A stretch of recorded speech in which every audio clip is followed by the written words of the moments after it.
Hello, I'm Louise Harnby. Thank you for joining me. In this episode, I'm reading the introductory chapter from my book, Marketing Your Editing and Proofreading Business. Introduction. But I'm not a marketer. If you think you're not a marketer, reconsider. Everyone is a marketer. Every time you filled in and mailed an application form, every time you've tried to persuade someone to make one particular choice over another, every time you've gone that extra mile for a client, or tried to anticipate his or her needs in order to do a good job and make a good impression, every business card you've handed out, every time you've dressed appropriately for an interview, you've been marketing. Must I have a marketing strategy? If you're running your own editorial business, having a marketing strategy is essential. There's little point in investing all your valuable time and money in training, reference materials, and tools for the job if you can't sell your services to those for whom you'd like to work.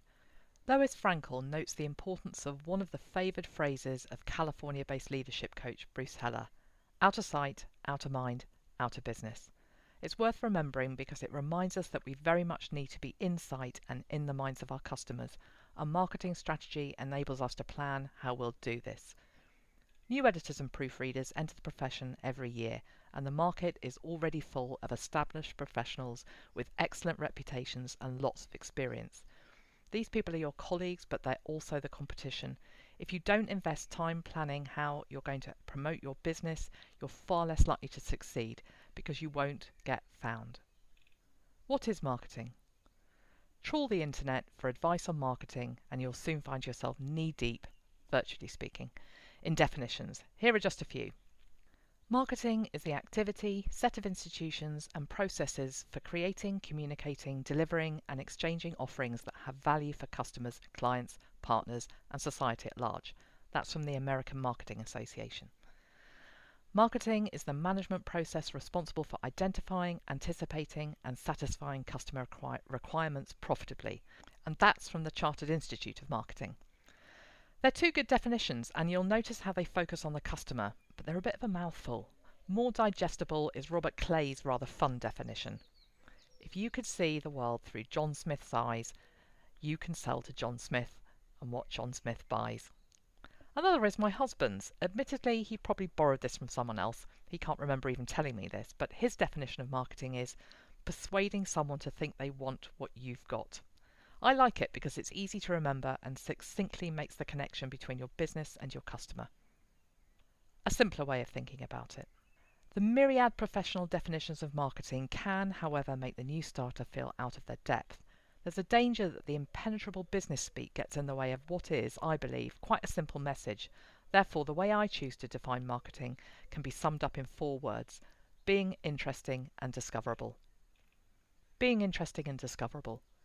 If you are interesting to your customers, it stands to reason that you've engaged with them, caught their attention, made them feel you have something to offer in response to something they need.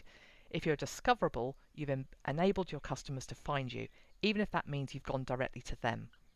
So, even if you are new to marketing your business and feel overwhelmed by what lies ahead, by returning to the idea of being interesting and discoverable every time you order a business card, write text for a promotional leaflet, website or directory listening, engage in online or offline networks with colleagues and clients, talk to potential customers on the phone, send a letter asking to be added to someone's freelance list, or respond to a client's inquiry, then you won't go far wrong. Whichever definition you prefer, the nub of the matter involves recognizing that marketing goes well beyond leaflets, advertisements, phone calls and letters.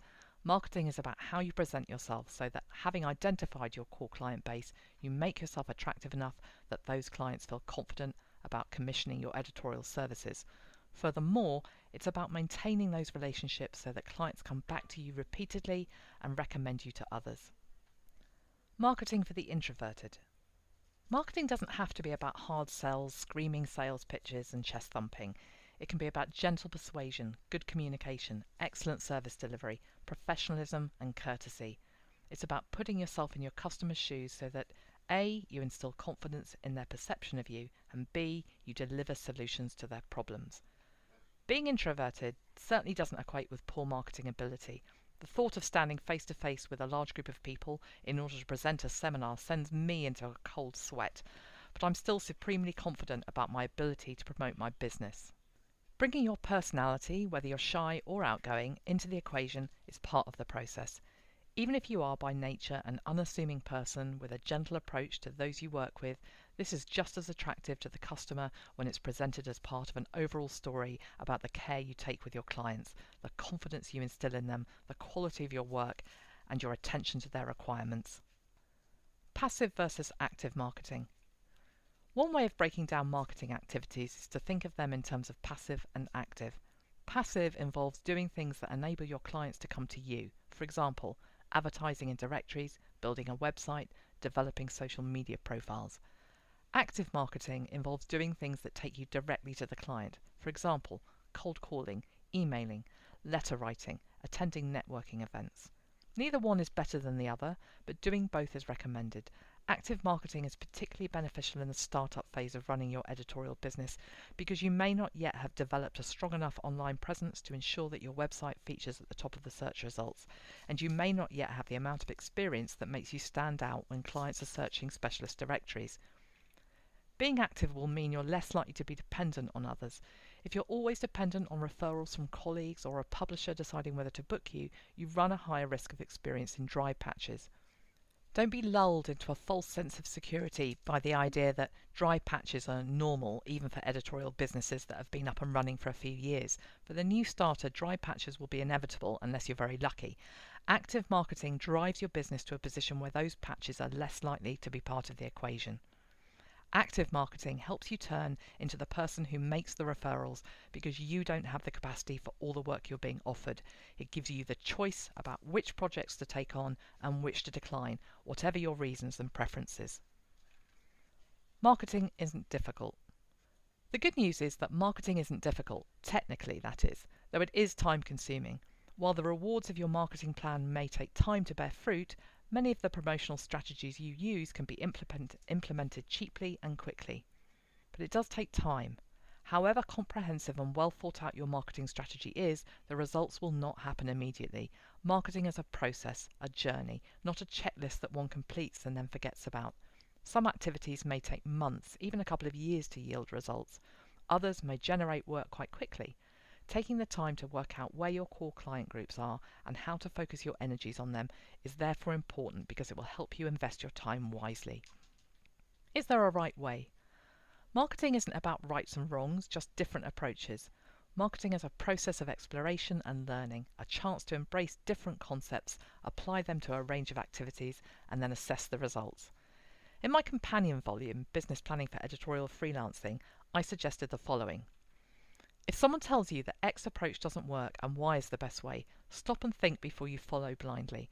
Perhaps X didn't work for them because they didn't carry it out as well as you could. Perhaps you can write a better cold letter, design a more enticing web homepage, or present a better directory listing. Or perhaps Y didn't work for them because they have a different USP to you. The truth is this: there are no rules.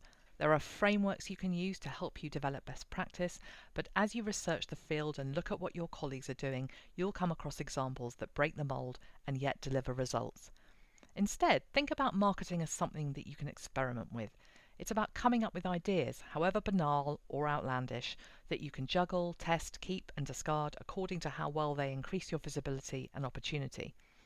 And as I say later in that book, opportunity plus visibility equals increased choice, which is something we all strive for. My way certainly isn't the only way. If you want to do things a different way or test something that hasn't been mentioned in the chapters that follow, you should do so. You'll be hard pushed to find a consensus on what's guaranteed to deliver the best results for every editorial freelancer in every area of the market. Rather, this book aims to serve up a range of ideas, tools, frameworks and approaches for you to try. Marketing isn't the whole story.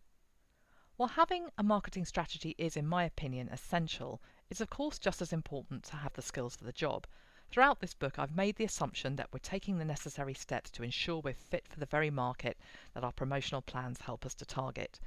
Think of the marketing strategy as the river we sail upon, and the training we carry out to give us the technical skills to do a professional job as the boat.